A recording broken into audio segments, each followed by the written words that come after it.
Kryetari i Bashkisë së Kukësit, Bashkim Shehu, në mbledhjen e shtabit të emergjencave ju është drejtuar prerë dhe metone të ashpra administratorëve të njësive vendore, të cilët nuk kanë arritur të pastrojnë rrugët në zonat që përfaqësojnë. Kush nuk ka pastruar rrugët në zonat që mbulon të mos sjellë dorëheqjen, tha Shehu. Qeni me firmë dhe me vull, kur i merr sekretari i përgjithshëm, do dinin telefon, do raportoni me email dhe me gjithçka. Nuk jeni zotër ju të asaj njësie administrative. Dakor? Do të thotë që do raportoni për çdo problem. Edhe jeni veti 11 është bicajt, veti 7 do t'i nxjerrës gjithë jetë do hapet njësia administrative. Nuk e di ku jeni mësu, ju të fleni gjumë, të merë kryetari bashkisë telefon, edhe o kryetari njën i flet gjumë, ti jeti bona shumë. Është herë pare, thunë unë i kam përcaktuar nesër të dalë me vendime, 3-4 nga shefa njësive do shkarkosh, ta dini që sot.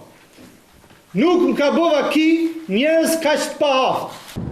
Rreshjet e dendura të Borës shoqëruar dhe me stuhi kanë bllokuar shumë shatra të njësive administrative Grykçaj, Kalis, Arrën, Zapod dhe Topojan të menaxhuara nga Bashkia e Kukësit, e cila ka 13 njësi administrative në përgjegjësinë e saj. Sa i takon emergjencave shëndetësore, në Urgjos të Zapodit ka pasur një rast urgjence lindje, ku nëna është transportuar me ambulancë drejt maternitetit të Kukësit.